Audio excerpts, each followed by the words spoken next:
ఓం శాంతి. Murali date 20/9/2025. ఈరోజు బాబా చెప్తున్నారు, బాబా వచ్చిందే పాత భక్తులైన మనందరికీ భక్తి ఫలితాన్ని ఇవ్వటానికి. భక్తి ఫలితము జ్ఞానం. జ్ఞానంతోనే మనకు సద్గతి లభిస్తుంది. బాబా వారిగా అయి సేవ చెయ్యకపోతే, స్వయం పైన ఇతరుల పైన దయ చూపించుకోకపోతే, తన భాగ్యాన్ని తానే పాడు చేసుకున్న వారిగా అయిపోతారు. అంటే పదవి భ్రష్టులుగా అవుతారు. బాగా చదువుకోండి, యోగం చెయ్యండి, జ్ఞాన యోగాల పైన అభిరుచి ఉంచుకోండి. అప్పుడే ఉన్నత పదవి లభిస్తుంది. సేవాదారులైన పిల్లలకు సేవ పైన చాలా అభిరుచి ఎక్కువగా ఉండాలి. ఈ అమూల్య జీవితంలో చదివించే టీచర్ పై ఎంతో గౌరవం ఉండాలి. చదువులో చాలా చురుకుగా ఉండాలి, సేవలో నిమగ్నం అవ్వాలి. మన పైన మనం దయ చూపించుకోవాలి. మన స్వభావ సంస్కారాలను మార్చుకోవాలి. మనుష్యులను దేవతగా మార్చే సేవ చెయ్యాలి. వర్తమాన సమయం అనుసారంగా శరీరం యొక్క సర్వ రోగాలు తొలగిపోవాలి అంటే వ్యాయామం చెయ్యాలి అంటారు. ఆత్మను కూడా శక్తివంతంగా చేసుకునేందుకు ఆత్మిక డ్రిల్ చెయ్యాలి. నలువైపులా అలజడ వాతావరణమున్న మనం అతీతంగా అయ్యే అభ్యాసం చెయ్యాలి. శబ్దంలో ఉంటూ కూడా శబ్దానికి అతీతంగా వెళ్ళాలి. మనస్సుని ఎక్కడంటే అక్కడ, ఎంత సమయం అంటే అంత సమయం స్థిరంగా ఉంచగలగాలి. అప్పుడు శక్తివంతంగా ఈ ఫైనల్ పేపర్లో పాస్ అవ్వగలుగుతారు. అసలైన సమర్పితం కావటం అంటే ఏంటి? వికారి స్వభావాలను, సంస్కారాలను, కర్మలను సమర్పితం చెయ్యటమే సమర్పితం కావటం. ఎవరం మనందరం? శక్తివాన్ ఆత్మల. ఆత్మిక డ్రిల్ చేస్తూ శక్తివంతులుగా ఉన్న ఆత్మల. ఈ రోజుటి మధుర మహావాక్యాలు, మధురమైన పిల్లలు, పాత భక్తులైన మీకు భక్తి ఫలితాన్ని ఇచ్చేందుకు బాబా వచ్చారు. భక్తి ఫలితం జ్ఞానం. దీని ద్వారానే మీకు సద్గతి లభిస్తుంది.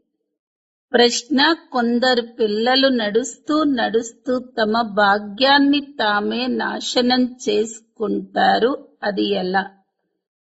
జవాబు: బాబా పిల్లలుగా ఈ సేవ చెయ్యకపోతే, స్వయం పైన మరియు ఇతరుల పైన దయ చూపించకపోతే, వారు తమ భాగ్యాన్ని తామే నాశనం చేసుకున్నట్లవుతుంది. అనగా వారు పదభ్రష్టులుగా అవుతారు.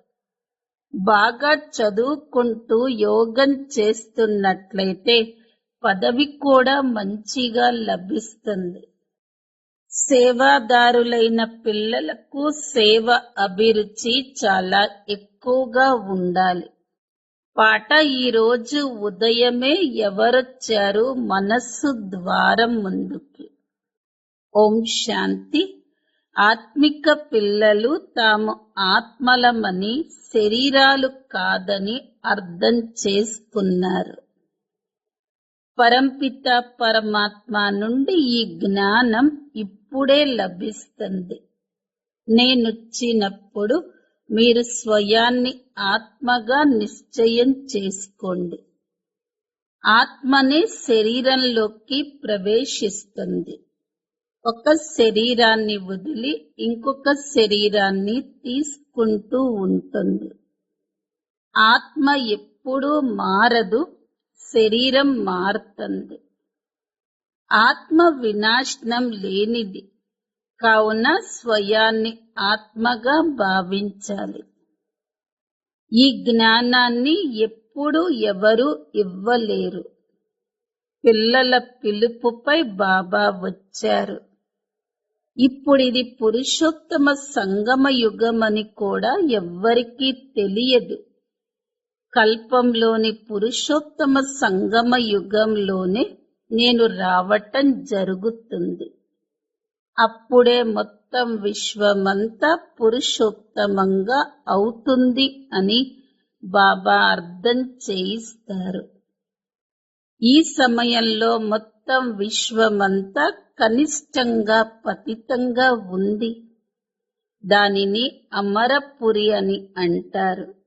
దీనిని మృత్యులోకము అని అంటారు. మృత్యులోకంలో అసూరి గుణాలు ఉన్న మనుష్యులే ఉంటారు. అమరలోకంలో దైవీ గుణాలు కలిగిన మనుషులుంటారు. కావుననే వారిని దేవతలు అని పిలుస్తారు. ఇక్కడ కూడా మంచి స్వభావం కలిగిన వారిని ఇతడు దేవత వంటి వాడు అని అంటారు. కొందరు దైవీ గుణాలు కలిగి ఉంటాయి. ఈ సమయంలో అందరూ అసూరి గుణాలున్న మనుషులే. అందరూ పంచ వికారాలలో చిక్కుకొని ఉన్నారు. కావుననే ఈ దుఃఖాల నుండి మమ్ములను విముక్తులను చెయ్యండి అని పాడతారు. ఒక్క సీతను మాత్రమే విడిపించలేదు. భక్తులను సీత అంటారు, భగవంతుణ్ణి రాముడు అని అంటారు. వారు భక్తులకు ఫలితాన్నిచ్చేందుకొస్తారు. ఈ అనంతమైన రావణ రాజ్యంలో మొత్తం ప్రపంచమంతా చిక్కుకొని ఉంది. వారందరినీ దీని నుండి విడిపించి రామరాజ్యంలోకి తీసుకొని వెళతారు. ఇది రఘుపతి రాఘవ రాజా రాముని విషయం కాదు. అతను త్రేతాయుగపు రాజు. అతను కూడా ఇప్పుడు తమో ప్రధానంగా జడిజడిభూత అవస్థలో ఉన్నారు. మెట్లు దిగుతూ దిగుతూ కిందకొచ్చేశారు. పూజ్యుల నుండి పూజారిగా అయిపోయారు. దేవతలు ఎవరిని పూజించరు, వారు పూజ్యులు. వారు ఎప్పుడైతే వైశ్యులుగా శూద్రులుగా అయిపోతారో అప్పుడు పూజ ప్రారంభమవుతుంది. వామ మార్గంలోకి రావటం వల్ల పూజారులుగా అవుతారు. పూజారులు దేవతల చిత్రాల ముందు నమస్కరిస్తారు. ఈ సమయంలో ఒక్కరు కూడా పూజ్యులుగా ఉండే అవకాశం లేదు. ఉన్నతోన్నతుడైన భగవంతుడు పూజ్యుడు. ఆ తర్వాత సత్తిగి దేవతలు పూజ్యులు. ఈ సమయంలో అందరూ పూజారులే. మొట్టమొదట శివుని పూజ జరుగుతుంది. అది అవ్యభిచారి పూజ. అది సతో ప్రధానమైనది. ఆ తర్వాత సతో, ఆ తర్వాత దేవతలు, ఆ తర్వాత ఇంకా కిందకు దిగుతూ నీళ్లకు, మనుషులకు, పక్షులకు మొదలైన వాటన్నిటినీ పూజించటం మొదలు పెడతారు. ప్రతి దినం అనేకుల పూజ జరుగుతూ ఉంటుంది. ఈ రోజుల్లో ధర్మ సమ్మేళనాలు ఎన్నో జరుగుతూ ఉంటాయి. అప్పుడప్పుడు ఆది సనాతన ధర్మం వారి సమ్మేళనాలు, అప్పుడప్పుడు జైనుల సమ్మేళనాలు, అప్పుడప్పుడు ఆర్య సమాజం వారివి జరుగుతాయి. వారు ఎంతో మందిని పిలుస్తూ ఉంటారు. ఎందుకంటే ప్రతి ఒక్కరూ తమ ధర్మాన్ని ఉన్నతంగా భావిస్తారు కదా.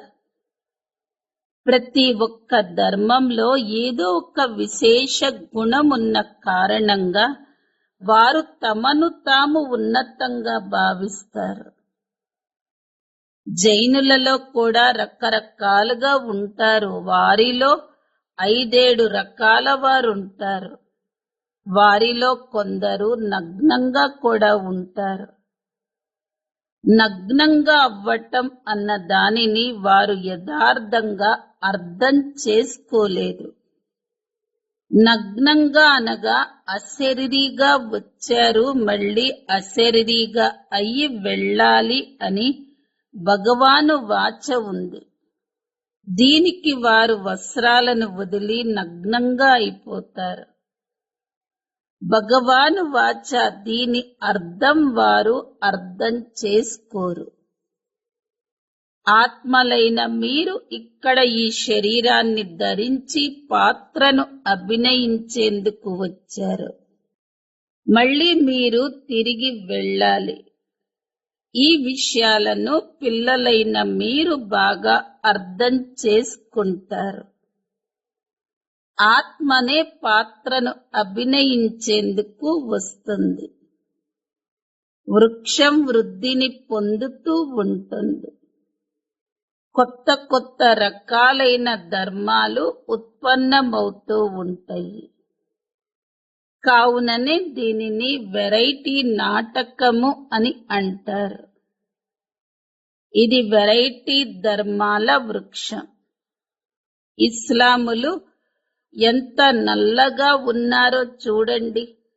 వారిలో కూడా ఎన్నో ఉపశాఖలు వెలువడతాయి. మహమ్మద్ ఆ తర్వాత వస్తాడు.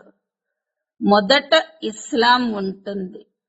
ముసల్మాన్ల సంఖ్య చాలా ఎక్కువగా ఉంది. ఆఫ్రికాలో వారు ఎంతో షావుకార్లుగా ఉన్నారు. బంగారము వజ్రాల గనులు వారి దగ్గరున్నాయి. ఎక్కడైనా బాగా ధనం కనిపిస్తే అక్కడకు వెళ్లి వారిని ఆక్రమించి ధనవంతులుగా అవుతారు. క్రిస్టియన్లు కూడా ఎంత ధనవంతులుగా అయ్యారు. భారతదేశంలో కూడా ధనముంది, కానీ అది గుప్తంగా ఉంది. ఎంతో బంగారాన్ని పట్టుకుంటూ ఉంటారు. ఇప్పుడు దిగంబర జైన సభ వారు కాన్ఫరెన్సులు మొదలైనవి జరుపుతూ ఉంటారు. ఎందుకంటే ప్రతి ఒక్కరూ తమ ధర్మాన్ని ఉన్నతంగా భావిస్తారు కదా. ఇన్ని ధర్మాలన్నీ పెరుగుతూ ఉంటాయి. మరి ఇవన్నీ ఎప్పుడో ఒకప్పుడు వినాశనం కూడా అవ్వాలి కదా. వారు ఏమీ అర్థం చేసుకోరు. అన్ని ధర్మాల కన్నా ఉన్నతమైనది మీ బ్రాహ్మణ ధర్మమే. కానీ దీని గురించి ఎవ్వరికీ తెలియదు. కలియుగపు బ్రాహ్మణులు కూడా చాలా మంది ఉన్నారు. కానీ వారు కుక వంశావళి బ్రాహ్మణులు. ప్రజాపిత బ్రహ్మ ముఖ వంశావళి బ్రాహ్మణులందరూ పరస్పరం సోదరీ సోదరులు. లౌకిక బ్రాహ్మణులు తమను తాము ప్రజాపిత బ్రహ్మ సంతానంగా భావించినట్లయితే వారు కూడా పరస్పరం సోదరీ సోదరులవుతారు. మరి వారు పెళ్లిళ్లు జరుపుకోలేరు. దీని ద్వారా ఆ బ్రాహ్మణులు బ్రహ్మ ముఖ వంశావళి బ్రాహ్మణులు కారు అని అర్థమవుతుంది. కేవలం ఆ పేరును పెట్టుకుంటారు. వాస్తవానికి బ్రాహ్మణులను దేవతల కన్నా ఉన్నతులు అని అంటారు.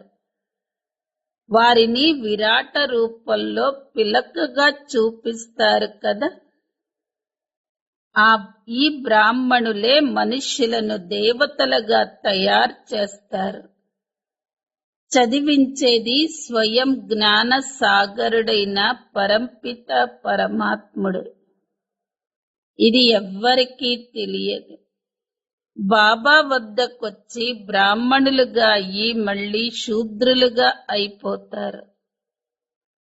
పాత సంస్కారాలను మార్చటంలో ఎంతో శ్రమపడవలసి ఉంటుంది. స్వయాన్ని ఆత్మగా నిశ్చయం చేసుకొని బాబా నుండి వారసత్వం తీసుకోవాలి. ఆత్మిక తండ్రి నుండి ఆత్మిక పిల్లలే వారసత్వాన్ని తీసుకుంటారు. బాబాని స్మృతి చెయ్యటంలోనే మాయ విఘ్నాలను వేస్తుంది. చేతులతో పని చేస్తూ మీ హృదయాన్ని ప్రియుడితో లగ్నం చెయ్యండి. ఇది చాలా సహజం. ఏ విధంగా ప్రేయసి ప్రియులు ఒకరినొకరు చూసుకోకుండా ఉండలేరో అలాగే మీరు స్మృతి చెయ్యాలి. బాబా అందరికీ ప్రియుడు, పిల్లలందరూ ప్రియురాళ్ళు. వారు బాబాని స్మృతి చేస్తూ ఉంటారు. ఎప్పుడూ ఎవరికీ ప్రేయసిగా అవ్వరు. ఎప్పుడూ ఎవరికీ ప్రియురాలిగా అవ్వని వారు ఒక్క బాబానే. ఎందుకంటే అతడి కన్నా ఉన్నతమైన వారింకెవరూ లేరు. బాబా పిల్లల మహిమను కూడా చేస్తారు. మీరు భక్తి మార్గం నుండి ప్రియుడైన నాకు ప్రియురాలిగా ఉన్నారు. దుఃఖాల నుండి విముక్తులను చేసి పావనులుగా చెయ్యండి అని మీరు నన్ను పిలిచారు. మీరందరూ ప్రియురాళ్ళు, నేను ప్రియుణ్ణి. మీరందరూ అసూరి జైల్లో చిక్కుకొని ఉన్నారు. నేనొచ్చి మిమ్మల్ని విముక్తులను చేస్తాను. ఇక్కడ ఎంతో కష్టపడవలసి ఉంటుంది. అసూరి దృష్టి మోసం చేస్తూ ఉంటుంది. దృష్టిని శుద్ధంగా చేసుకునేందుకు కష్టపడవలసి ఉంటుంది. దేవతల గుణం చాలా బాగుంటుంది. మరి ఇప్పుడు ఇటువంటి దేవతల్లా తయారు చేసేవారు తప్పకుండా కావాలి కదా. మానవ జీవితంలో ధర్మము ఆవశ్యకత అన్న అంశాన్ని కాన్ఫరెన్సులో ఇచ్చారు. డ్రామా గురించి తెలియని కారణంగా వారు కలవరం చెందారు. మీరు తప్ప ఇంకెవరూ దీని గురించి అర్థం చేయించలేరు.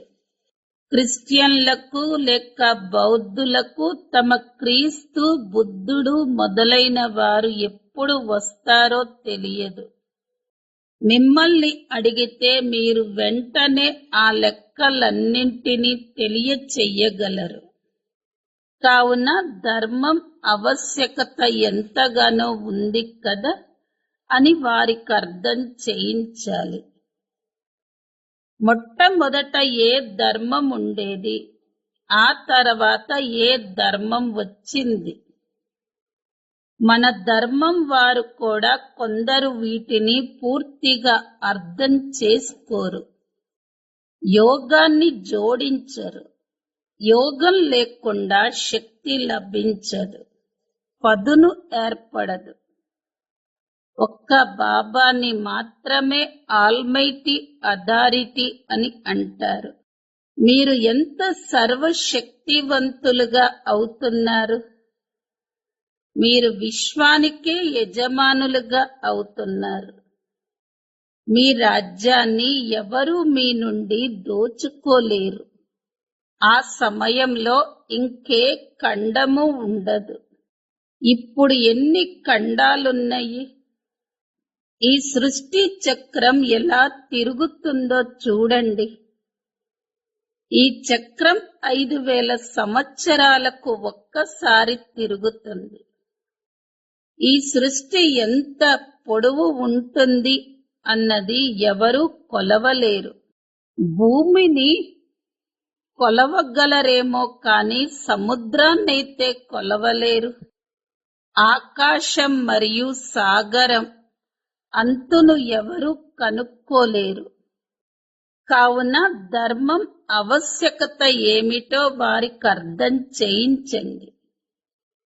ఈ ధర్మం గురించే మొత్తం చక్రమంతా తయారు చెయ్యబడింది. ఇది వెరైటీ ధర్మాల వృక్షం. ఈ వృక్షం అందుల ముందు అద్దం వంటిది. ఇప్పుడు మీరు సేవ చేసేందుకు బయటకు వెళతారు. మెల్లమెల్లగా మీరు వృద్ధిని పొందుతూ ఉంటారు. తుఫాన్లు రావటంతో చాలా ఆకులు కింద పడిపోతాయి కదా. ఇతర ధర్మాలలో ఇలా తుఫాన్లు వచ్చే మాటే ఉండదు. వారు పైనుండి వస్తూ ఉంటారు. ఇక్కడ మీ స్థాపన చాలా అద్భుతమైనది.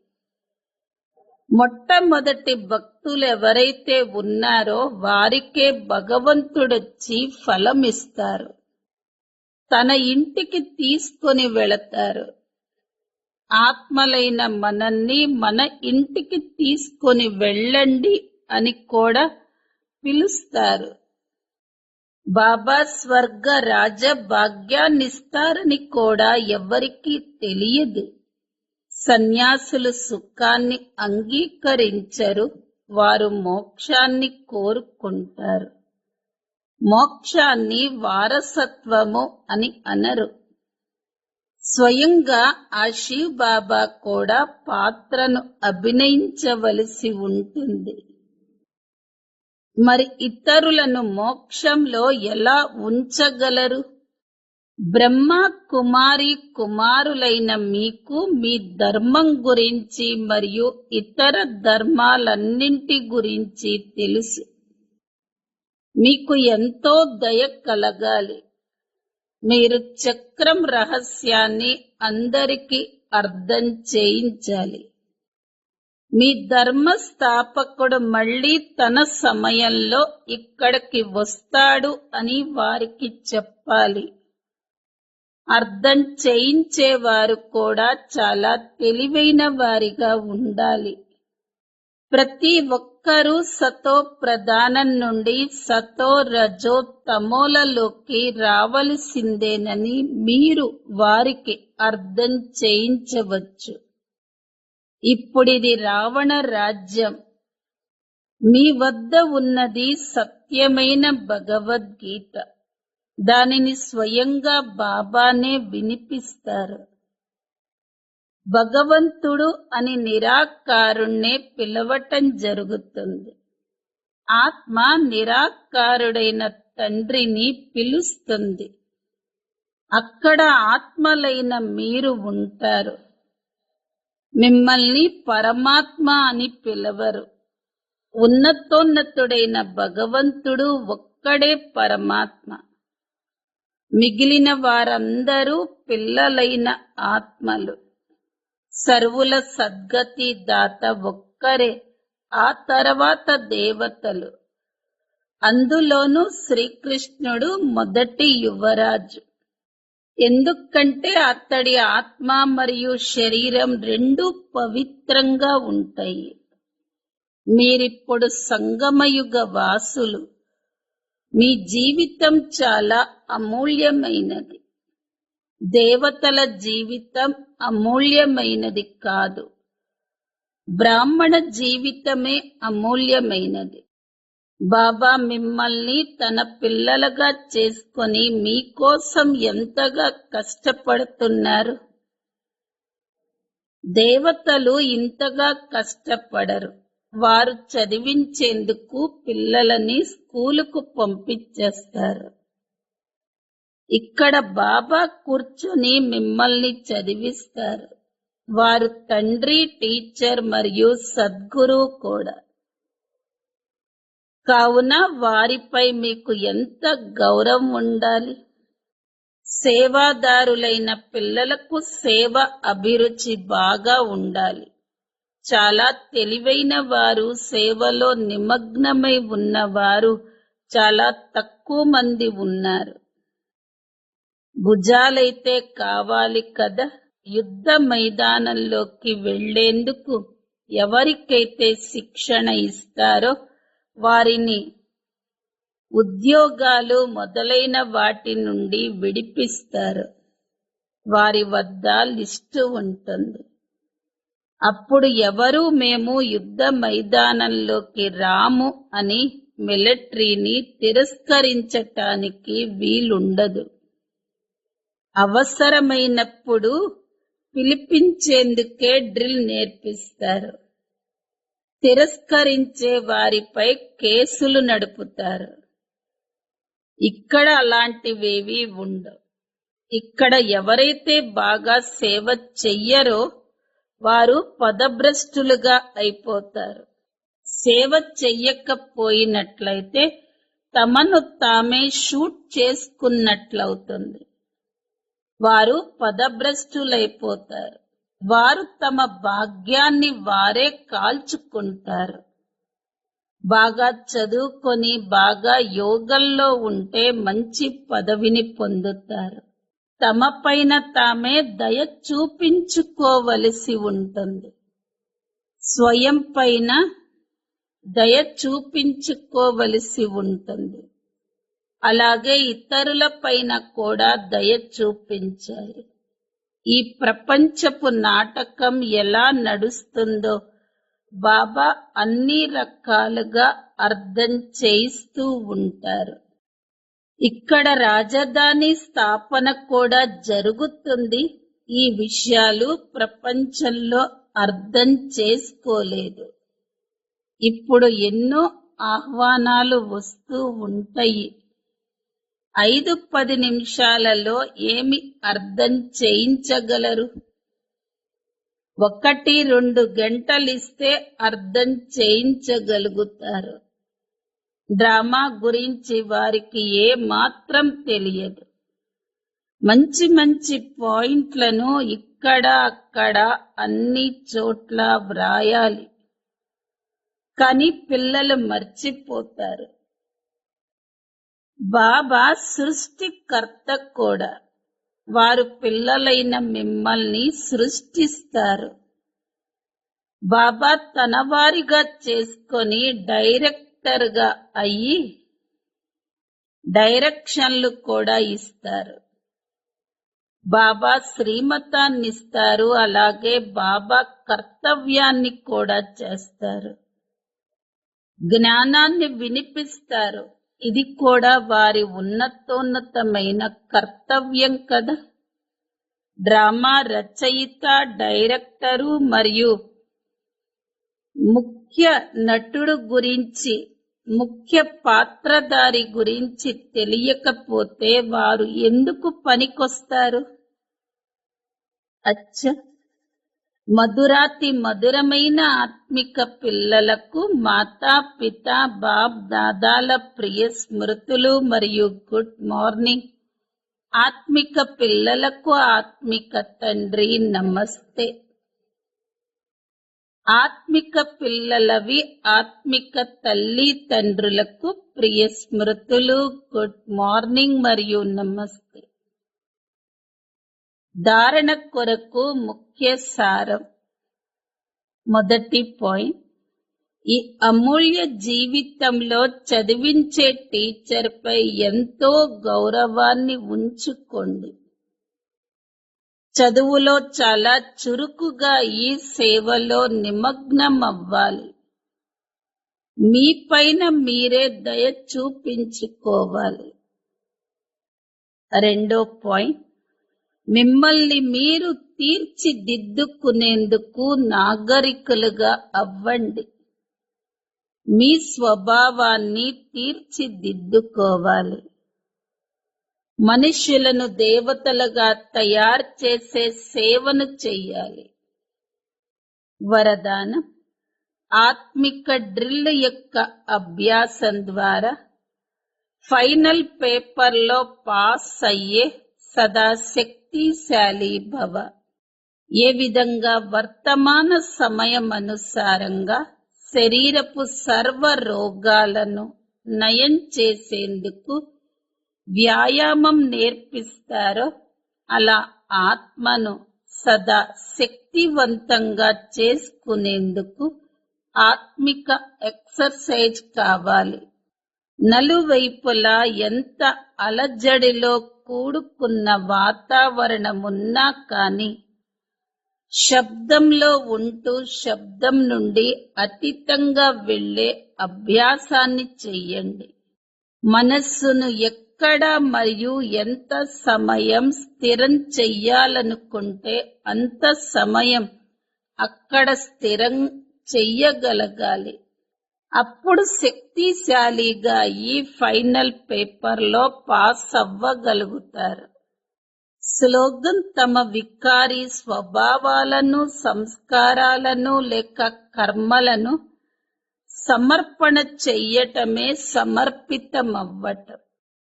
అవ్యక్త ప్రేరణ పాయింట్: ఇప్పుడు లగ్నం అనే అగ్నిని ప్రజ్వలింపచేసి యోగాన్ని జ్వాలా స్వరూపంగా తయారు చెయ్యండి.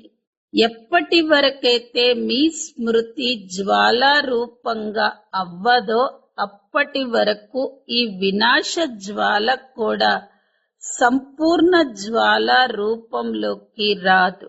అది వెలుగుతూ ఉంటుంది, మళ్ళీ శీతలంగా అయిపోతుంది. ఎందుకంటే జ్వాలామూర్తులు మరియు ప్రేరకులైన ఆధారమూర్త ఆత్మలు ఇప్పుడింకా స్వయమే సదా జ్వాలా రూపంగా అవ్వలేదు. ఇప్పుడు జ్వాలా రూపంగా అయ్యే దృఢ సంకల్పాన్ని తీసుకోండి మరియు సంఘటిత రూపంలో మనస్సు బుద్ధి యొక్క ఏకాగ్రత ద్వారా శక్తిశాలి యోగం యొక్క వైబ్రేషన్లను నలువైపులా వ్యాపింప చెయ్యండి. ఓం శాంతి.